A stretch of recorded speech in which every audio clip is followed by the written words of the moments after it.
सम्माननीय महानुभावहरू,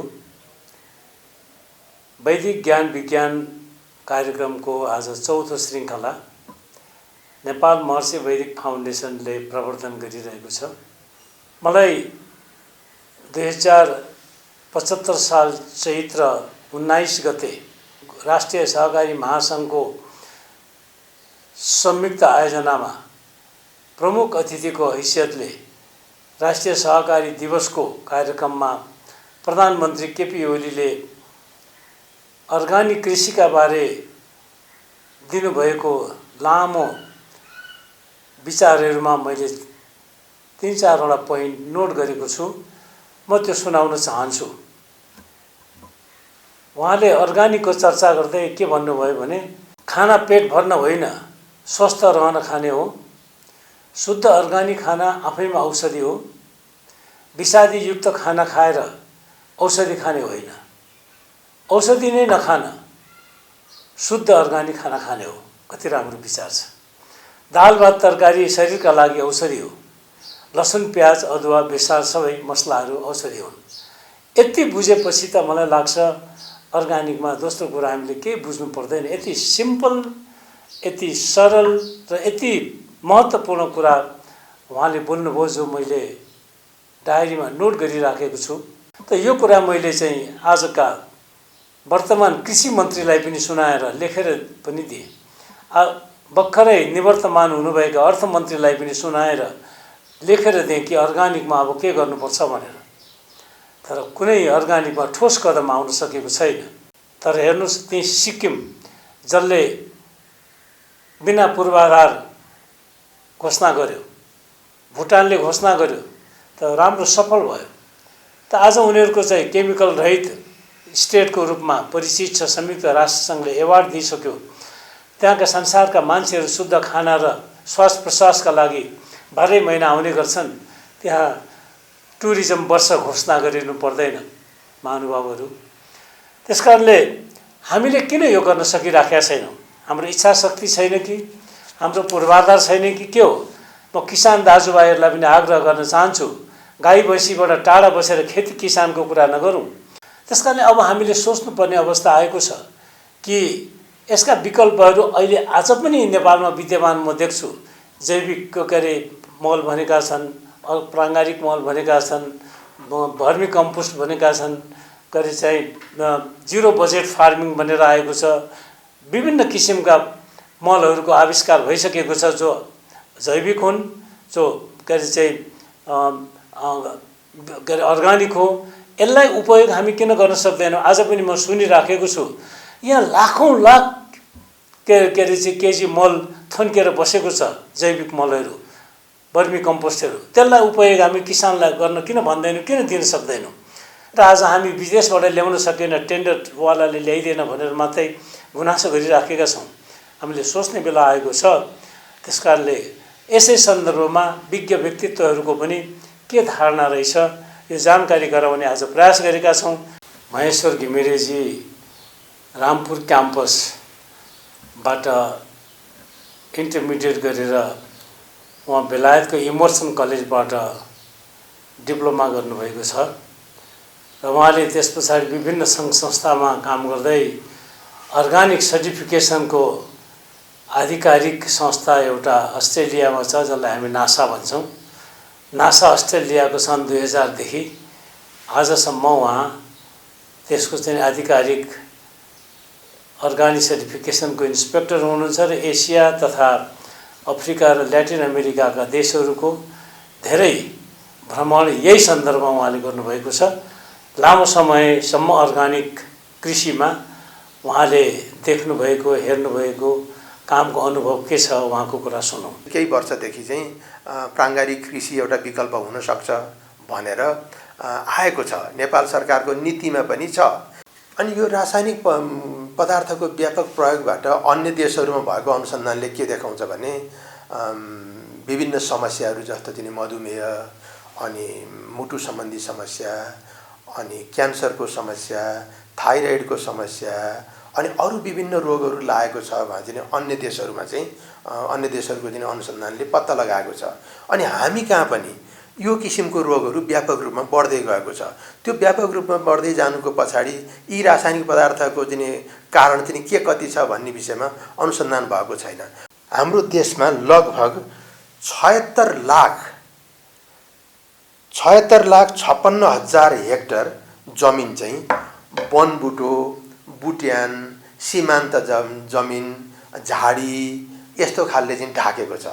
यस्तो जमिनको कमसेकम 1/4 मात्रै हामीले चाहिँ प्रयोगमा ल्याउन सक्यौँ, कृषि क्षेत्रको लागि प्रयोगमा ल्याउन सक्यौँ भने त्यसबाट आउने चाहिँ सामग्री जीवाश्म भन्छ, बायोमासको कारणबाट लगभग 9 लाख हेक्टर जमिन चाहिँ प्राङ्गारिक बनाउन सहयोग पुग्छ। कसरी भनेदेखि त्यो जमिन त्यो जङ्गलबाट, बुट्यान क्षेत्रबाट अनि सीमान्त क्षेत्रमा लगाइएको बोट बिरुवाबाट चाहिँ आउने जीवाश्मलाई चाहिँ या त डाले घाँसको रूपमा या त भुइँ घाँसको रूपमा गाईबस्तुले प्रयोग गर्छन्, गाईबस्तुबाट चाहिँ मल आउँछ, या त त्यो चाहिँ बोट बिरुवाको चाहिँ जीवाश्म चाहिँ सिधै जमिनमा प्रयोग गरेर चाहिँ हामीले चाहिँ मल बनाउन सक्छौँ। एउटा महत्त्वपूर्ण कुरा चाहिँ के हो भने माटोलाई राम्रोसँग खानेकुरा दिएन भने प्राङ्गारिक खेतीको कुनै अर्थ रहँदैन। माटोलाई चाहिँ प्राङ्गारिक खेतीको लागि चाहिँ माटोलाई चाहिँ पहिले खानेकुरा राम्रोसँग दिलाउनु पर्छ। राम्रोसँग दिन सक्यो भने मात्र प्राङ्गारिक खेती चाहिँ प्रवर्धन हुन सक्छ। एउटा कुरो। अर्को, अब यसपछि चाहिँ यो चाहिँ त समग्रको कुरो भयो। अब नितान्त चाहिँ युनिटको कुरोमा चाहिँ साना किसानको हकमा चाहिँ घरायसी रूपमा चाहिँ करेसाबारीमा चाहिँ एकदम एकीकृत करेसाबारी लगाउने, अन्तरे बाली, मिश्रित बाली, बहु बाली यो लगायो भने कुल जमिनकोमा देश वर्षभरिमा आउने उत्पादनको चाहिँ उत्पादकत्व बढ्छ। जसले गर्दा उत्पादकत्व बढ्यो भनेदेखि खाद्य सुरक्षा चाहिँ सम्भव हुन सक्छ।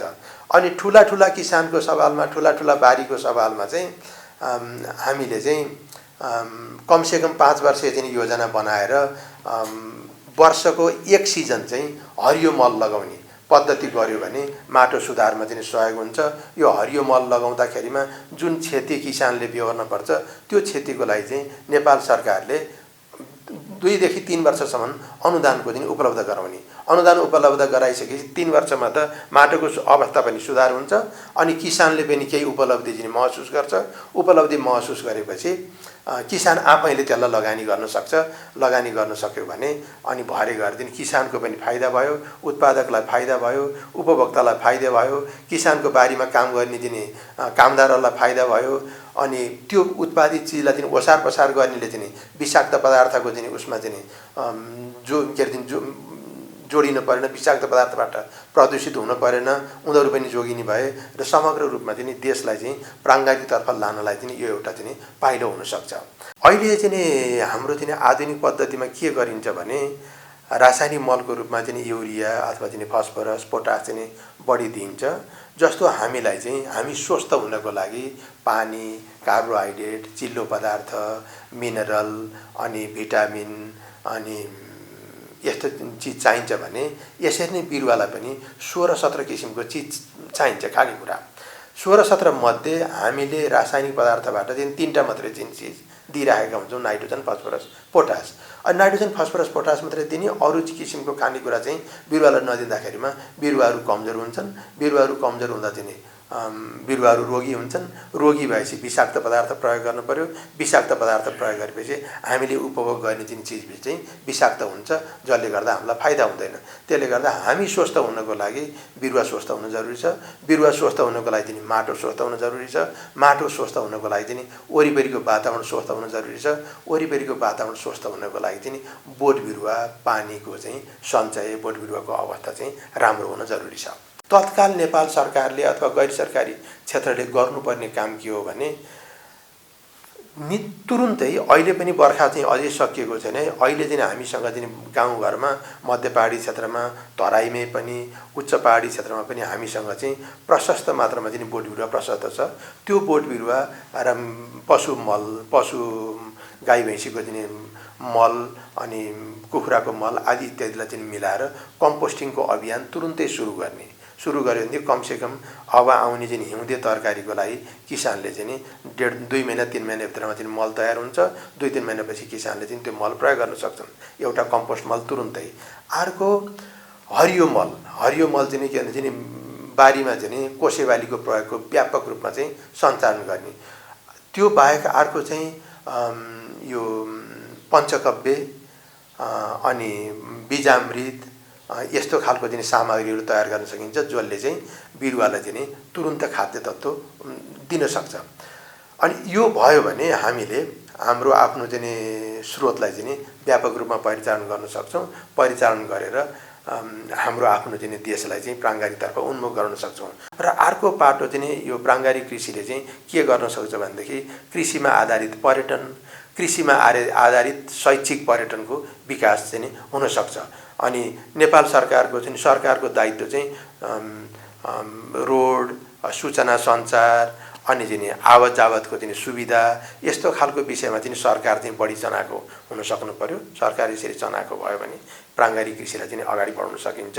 र यो प्राङ्गारिक कृषि यसरी अगाडि बढ्दै गएपछि यसबाट सिर्जित उपलब्धिहरूलाई चाहिँ ध्यानमा राख्दै हामीले प्राचीन अर्वाचीन कालमा चाहिँ जुन ऋषि कालमा चाहिँ जुन किसिमको खेती पद्धति गरिन्थ्यो त्यो खेती पद्धति गर्दा चाहिँ खेती पद्धति भौतिक क्रियाकलाप बाहेक आध्यात्मिक अभ्यास के हुन्थ्यो त त्यो विषयमा चाहिँ हामीले चिन्तन मनन गर्न सक्छौँ। र चिन्तन मनन गरेर जसलाई चाहिँ जस्तो किसिमबाट चाहिँ इच्छा लाग्छ त्यही किसिमबाट आध्यात्मिक अभ्यास पनि मान्छेहरूले गर्न सक्छन्।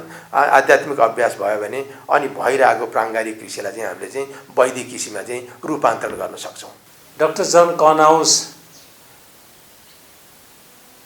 एउटा पश्चिमा विद्वान हुनुहुन्छ र उहाँ वैदिक अर्गानिक एग्रिकल्चर इन्स्टिच्युट अमेरिका र भारतको फाउन्डिङ प्रेसिडेन्ट पनि हुनुहुन्छ र महर्षि युनिभर्सिटी इन्टरनेसनल युनिभर्सिटी अमेरिकाको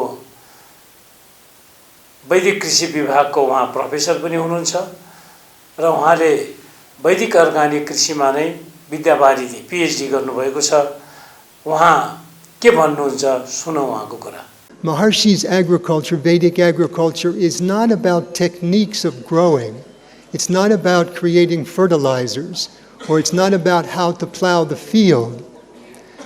These are traditional practices which you have already. Maharshi's agriculture is a truly consciousness-based or Vedic-based agriculture, creating a new relationship between man and nature for successful agriculture. I'm speaking today on behalf of the Nepal Vedic Foundation and also Maharshi Vedic Organic Agriculture Institute, which has been founded in America, in India, and Australia, and hopefully very soon in Nepal. And the topic is sustainable development and environmental preservation through Vedic agriculture. Maharshi's the founder, and he's part of a tradition. Now, when Maharshi first brought out this knowledge, he called me one day and said he wanted to bring out the knowledge of Vedic agriculture. Now, I was quite surprised to hear Maharshi put the word Vedic and agriculture side by side, because Vedic has to do with spiritual side of life. Agriculture has to do with the material side of life. But Maharshi wanted to bring them together. And he said, actually, Vedic agriculture is the highest expression of Vedic knowledge. And that's why we say in Vedic agriculture, all agricultural programs must address human interaction and intervention in the natural environment and offer programs to help man act in accord with natural law, not against it. Our survival depends upon it. Maharshi Vedic Organic Agriculture, with its technologies of consciousness and its Ashtaprakriti Yagya program, is the most viable and time-tested solution to removing environmental imbalance and bringing full support of nature. But the point showed that modern science is saying that everything in creation is the reverberation of the unified field of natural law. In Vedic science, we're going to conclude that everything is a reverberation of Atma. Let me show you how it works. Within Atma itself, there are 8 swaras. 8 swaras arise from the fundamental vibration of Atma. A, I, U, Re, Ri, E, O, These are 8 swaras or vowels. Each swara has a prakriti associated with it. For example, A has Bhumi prakriti. Apaha has Apaha prakriti. U has Agni prakriti. Now the purpose here is just to show you that these 8 principles are the same everywhere in creation, at the most fundamental level and at all express levels. And they are found at every level of creation in Atma. And in Atma, they're found as the swaras. Now, they're found in the structure of the Ved. This is the first richa of Mandala 1. Agni Mile Purohitam. 8 syllables, 8 aksharas. So the structure of the prakritis is here it is in the mandalas. These are the 8 mandalas that surround the 1st and 10th mandala. So the structure of Ashta Prakriti is in the Ved. Now here's where it gets interesting. The Ashta Prakriti are in the plant kingdom. So Bhumi Prakriti forms all structural elements. So the trunk, the roots. Apaha is responsible for the fluid systems, the flow of sap in the tree. Agni is responsible for photosynthesis. Vayu for respiration. You know, the plant breathes oxygen and carbon dioxide in and out through the leaves. Akasha is responsible for how the tree grows in space. Manas is associated with the awareness of external cycles in nature that all plants have. Buddhi is responsible for the next generation from the previous generation. And Ahankara is the new seed. So here's the main point. If we can control the prakritis through yagya, we can control all of the health and life of the plants. विश्व विख्यात वैज्ञानिक हुनुहुन्छ कृषि सम्बन्धीका उहाँको नाम हो doctor जन फेगन खाद्य कृषि तथा जैविक सुरक्षाका लिडिङ वैज्ञानिक हुनुहुन्छ पर्यावरणीय विषाक्त तत्त्वको उन्मूलन र मानवीय स्वास्थ्य सन्दर्भमा विशेष गरी केमिकल तथा मोलिकुलर स्तरमा पर्ने प्रभावमा अनुसन्धान गर्नुभएको छ उहाँको खोज तथा अनुसन्धान संसारका उत्कृष्ट जर्नलहरूमा प्रकाशित छ उहाँको संस्था ठुलो धनराशि सहित पुरस्कृत हुने संस्था मध्येमा पर्दछ हाल उहाँ महर्षि इन्टरनेसनल युनिभर्सिटीको मोलिकुलर बायोलोजीको विभागीय प्रमुख प्रोफेसर पनि हुनुहुन्छ त उहाँको यो अर्गानिक कृषि सम्बन्धी उहाँको धारणा सुनौं के भन्नुहुन्छ We look today to Nepal's farmers, and we see farmers that are in a very challenging situation. And yet, if the Vedic approach to agriculture, which is your heritage, were preserved today, the farmers would be leading the country and fulfilling all of the needs for the country. So we want to restore that, and that's what we're talking about today, is Vedic organic agriculture. This is Dr. Brooks described an earlier talk that I was going to give, the topic to Vedic organic agriculture. And it's the key to empowering Nepal's farmers to feed the nation and the world and to bring a great level of fulfillment to all of society. The goals of Nepal agriculture are productivity, profitability, food security, sustainability, and agricultural exports, which creates a certain kind of prosperity. So we ask, what is the system of agriculture that will best fulfill these goals? And one possibility is what we call the chemical industrial agriculture. It's put up as the great solution to hunger around the world today. It's based on fossil carbon. It's based on oil and natural gas. It's intensified with novel technologies such as genetically engineered crops. And it's dependent for it to be implemented is dependent on consolidation of the land to increase efficiency. The alternative, Vedic organic agriculture, is renewable. It employs local inputs. It's scalable from the micro scale to mega farms. It integrates organic agriculture intensified with Vedic technologies. Integrated with organic agriculture, which is the most fundamentally scientific approach to agriculture in the world, creates Vedic organic agriculture, in which all of the Vedic technologies empower the organic paradigm to create something that is really good for the world and that produces powerful, nutritious food for everybody. So organic agriculture is the most advanced scientific farming. It uses cutting-edge biology, genetics, agronomy, soil science, entomology, social sciences, and integrates those with traditional and regional agricultural knowledge. Organic is much more advanced scientifically than chemical industrial agriculture. What is Vedic technology and the most scientifically advanced system of agriculture with Atma-based agriculture, the most ancient and eternal system of agriculture.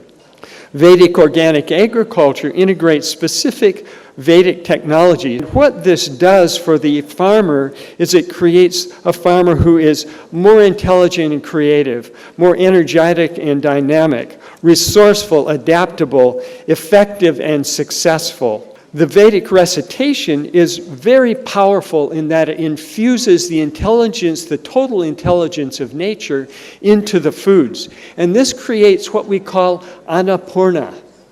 Annapurna is food that embodies the fullness, the wholeness, total natural law. And it nourishes, when it embodies that value, it nourishes every level of life. The physiology, the mind, the intellect, the heart, the consciousness, all of them together become enlivened. आदरणीय महानुभावहरू, हामीले अन्तर्राष्ट्रिय वैज्ञानिकहरूको पनि यस विषयको धारणा सुन्यौं। संसारभरि आज यो महर्षि वैदिक अभियानमा वैदिक कृषि भनेर संसारलाई नै विषादीमा फ्री गराउने अभियान छ, संसारलाई शुद्ध खाना खुवाउने अभियान छ। हामी यहाँ जोड्न सक्छौं। त्यसकारणले म आग्रह गर्न चाहन्छु, कृषिमा सरकारले आजसम्म लिएको प्रयास गरेको छ। अब कृषि किसानसँग जोडेर हामी कार्यक्रम बनाऊ। त्यो कार्यक्रम चाहिँ नि अहिले समय पनि यस्तो आएको छ कि मिडल इस्ट र भारतबाट फर्केका श्रमजीवी मान्छेहरू हाम्रो सबै किसानहरू हुन्।